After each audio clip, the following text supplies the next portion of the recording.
So we are actually in a point where the parking is costing a lot of money and it's getting in the way of building housing that we need.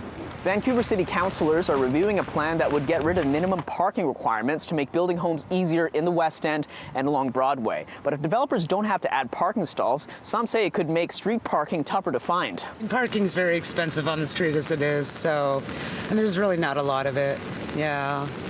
So not a fan, huh? Not a fan. Get rid of the density.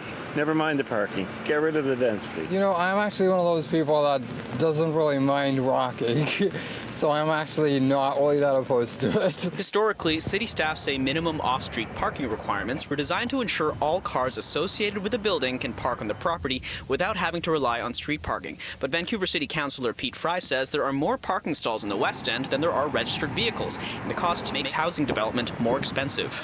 Developers are saying, look, you've imposed this cost, this burden of additional parking spaces that nobody wants, and it's stuff that we have to pass on to the consumers. A City of Vancouver staff report says the West End, Robson North, and the Broadway plan area are all in a good place to get rid of parking minimums, saying they have an oversupply of off-street parking and are walkable communities where fewer people need cars. The report adds, removing the minimums could also improve the affordability of some non-market rental projects. When we talk about, you know, the cost of a parking stall being anywhere from $60,000 to $120,000 in a new construction, that does actually affect the bottom line of the viability of that construction and what it costs.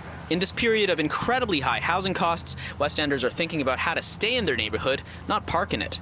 I just want to be able to afford a place in here. I really think that housing's probably more important. Council is set to review the parking minimums plan on November 15th. In Vancouver, Kier Junos, City News.